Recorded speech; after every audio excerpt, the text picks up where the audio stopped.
Dans cette leçon, nous visons à atteindre les objectifs suivants. On va commencer par le plus simple, le plus complexe. Donc, le premier objectif, c'est apprendre à repérer des informations à partir d'indices iconiques ou les illustrations, les images qui accompagnent bien sûr le texte. Deuxième objectif, identifier les éléments périphériques d'un texte, dont bien sûr les images. Donc cela fait référence, comme vous le savez, à la capacité de l'apprenant de reconnaître et de comprendre les informations qui entourent le texte principal. Ces éléments souvent situés à l'extérieur du corps principal du texte. Ils fournissent des indices, des contextes et des informations supplémentaires qui aident à mieux comprendre le contenu central. On peut citer quelques exemples de ces éléments périphériques, comment les identifier. Il y a le titre, le sous-titre ou les sous-titres, l'auteur, la source, les mots en gras et en italique. Il y en a d'autres, mais au niveau de primaire, on n'en trouve que cela. Voilà. Troisième objectif, construire des hypothèses de lecture en se basant sur des indices paratextuels.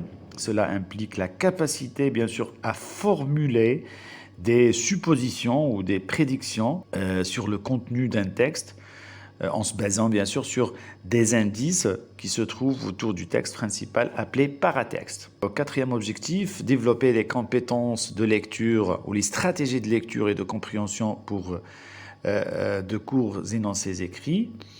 Il y a aussi un autre objectif, c'est enseigner, apprendre aux apprenants, aux élèves, à rechercher des informations à partir maintenant d'indices textuels dans le vocabulaire, parfois la syntaxe et parfois d'autres éléments. Identifier le thème général du texte et comprendre l'acte de parole sous-jacent. Reconnaître le cadre spatio-temporel et les éléments de la situation de communication. Il y a un autre objectif, encourager les apprenants à décrire et présenter l'animal. Ça, c'est un objectif opérationnel. Il ne concerne que ce texte, voilà, l'animal dont il est question dans le texte et pourquoi d'autres. Un autre objectif opérationnel qui est lié étroitement à ce texte-là, c'est faire reconnaître la structure d'une phrase déclarative de manière implicite. Ça, c'est dans la phase analytique. C'est aussi lui faire rappeler à l'apprenant le concept de l'adjectif qualificatif et la conjugaison du verbe avoir au présent, ainsi que l'initier aux règles d'accord du genre et du nombre, de façon implicite, bien sûr. On ne va pas en faire une leçon, c'est des exemples pour les préparer au point de langue. Voilà.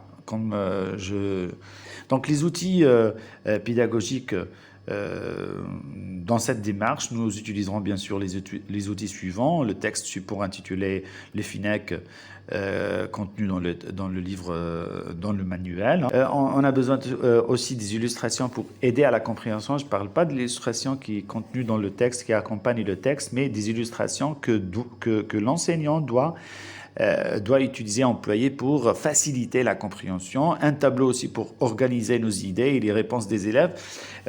J'ai remarqué lors de mes visites que les enseignants ne portent pas les réponses des élèves au tableau. Valoriser le progrès des apprenants. Il faut donc les habituer à porter leurs réponses au tableau. S'ils sont longs, ils ne sont pas rapides, vous devez les porter vous-même.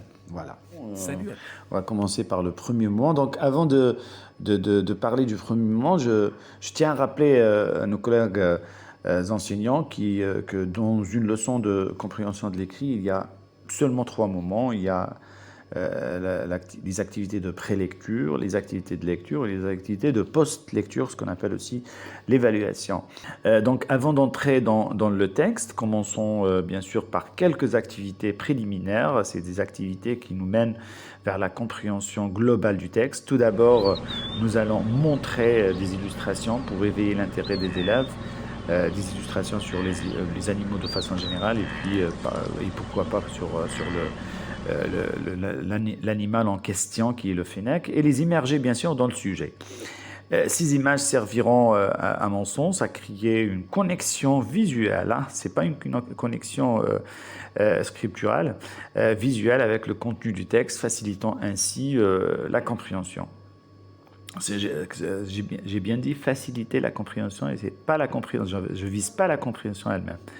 Ensuite, nous demandons aux apprenants d'ouvrir leur livre à la page qui contient le texte, mais avant de lire, nous leur demandons d'identifier l'image, de décrire ce qu'ils voient et de formuler des hypothèses sur le contenu du texte, c'est-à-dire à partir du paratexte, à partir de l'illustration. On peut poser des questions comme qu'est-ce que vous voyez dans l'image, de quoi s'agit-il,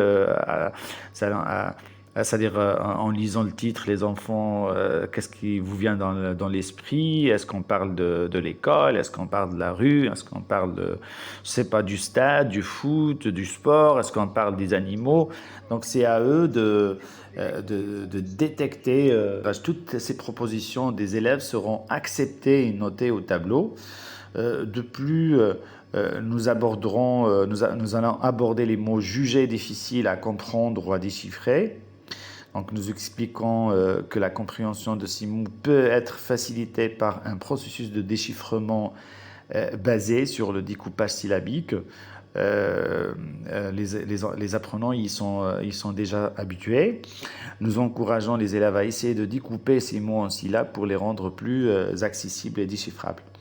Enfin, pour aider les élèves à comprendre le sens des mots clés du texte, nous utilisons des illustrations ou les invitons aussi à consulter un dictionnaire. L'objectif est de renforcer leur compréhension du vocabulaire utilisé dans le texte et de les préparer à la lecture. Donc ça facilite la lecture, toujours dans la facilitation ces activités, comme je viens de le dire, préalables à la lecture, visent à préparer les apprenants à aborder le texte avec confiance, hein, je dis bien confiance, et à développer leurs compétences de lecture et de compréhension. Après la préparation que nous avons faite lors du premier moment, la prélecture, on passe à la lecture du texte.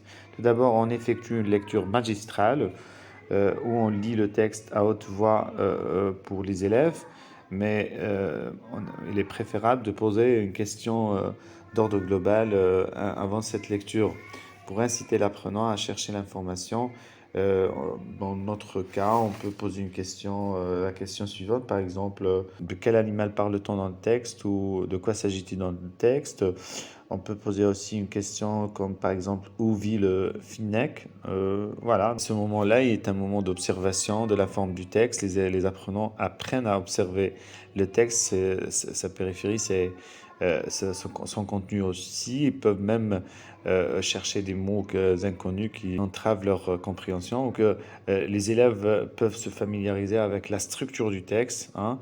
Ils peuvent aussi se familiariser avec ses paragraphes, s'il y en a, et son titre et les sous-titres si c'est possible. Voilà. Donc, après cette lecture magistrale, les élèves vont lire silencieusement le texte eux-mêmes. Donc, ils procèdent à une lecture silencieuse qui doit aussi être précédée par une question ou une consigne. Par exemple, la recherche des mots inconnus, dire combien de phrases il y a dans le texte. Cependant, il est essentiel de noter que cette phase ne constitue pas encore une séance de lecture proprement dite, hein. Car à ce stade, l'apprenant ne lit pas encore le texte pour en comprendre le contenu, mais plutôt pour repérer des informations spécifiques. Avant de commencer leur lecture, on peut aussi leur rappeler de porter à l'esprit les hypothèses qu'ils ont émises lors de la prélecture pour les infirmer ou les confirmer. Et cela les aidera à orienter leur attention vers les éléments qu'ils cherchent dans le texte. On passe à une deuxième lecture, la lecture à haute voix. Il s'agit d'une lecture individuelle, détaillée, parce qu'on va répartir le texte en paragraphes, s'il y en a en paragraphes, et eux, les élèves, lisent paragraphe par paragraphe, mais ils doivent, avant la lecture, avoir une consigne de lecture pour chercher des informations spécifique. Lecture individuelle dirigée par une ou plusieurs consignes, c'est sûr, qui orientent l'apprenant à construire le sens et à entrer, à pénétrer dans le texte.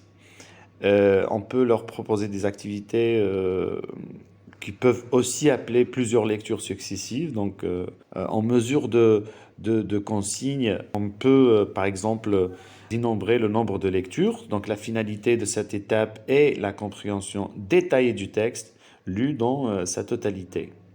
Et on arrive enfin à la lecture analytique ou la lecture cible, c'est-à-dire là, on va cibler certaines règles syntaxiques ou orthographiques, même la conjugaison, le lexique, pour renforcer la compréhension. Donc, on invite les apprenants à identifier des exemples de phrases déclaratives dans le texte, hein.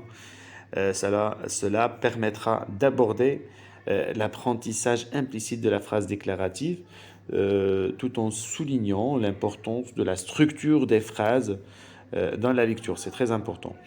Donc, on peut leur demander de relever les verbes dans chaque phrase et donner leur infinitif. Relever les adjectifs qualificatifs parce ils verront cela dans les séances de point de langue. Donc, ce processus vise globalement à aider les élèves à analyser le texte de manière approfondie. Je parle de la lecture analytique, hein, et à identifier les On éléments arrive clés. enfin au troisième moment, qu'on appelle aussi activité de post-lecture, ou l'évaluation de la compréhension. Donc après la lecture du cours, c'est-à-dire du texte sur le Fennec, nous passons à la phase cruciale, la phase d'évaluation de la compréhension. C'est là où on peut s'assurer que nos apprenants ont bien compris le texte, c'est-à-dire sur sa structure globale et sur sa structure détaillée. Donc les élèves seront soumis à une variété d'exercices, notamment des questionnaires à choix multiples, QCM, vous les connaissez, des questionnaires vrai ou faux, des tableaux à compléter, les tableaux d'énonciation, des exercices de classement et des exercices d'appariement, des exercices à trous.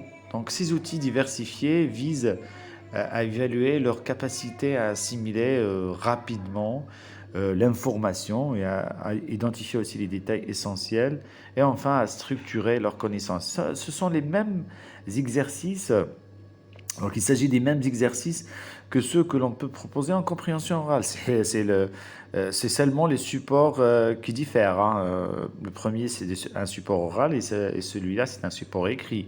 On peut même proposer des activités comme mini-tâches, hein, pour préparer la production écrite, se projeter à la production écrite, des activités ludiques supplémentaires, par exemple, en plus de l'évaluation traditionnelle, nous pouvons proposer une activité ludique pour divertir nos apprenants, tout en renforçant bien sûr leur compréhension. Toujours l'objectif, c'est la compréhension. Par exemple, nous pourrions présenter un dessin du Fennec et demander aux apprenants de nommer les parties de son corps en associant à chaque partie, une couleur différente. Cela renforcera bien sûr leur compréhension du texte tout en encourageant la créativité. En conclusion, cette étape d'évaluation vise à confirmer la compréhension de nos élèves et à leur fournir une rétroaction sur leur performance.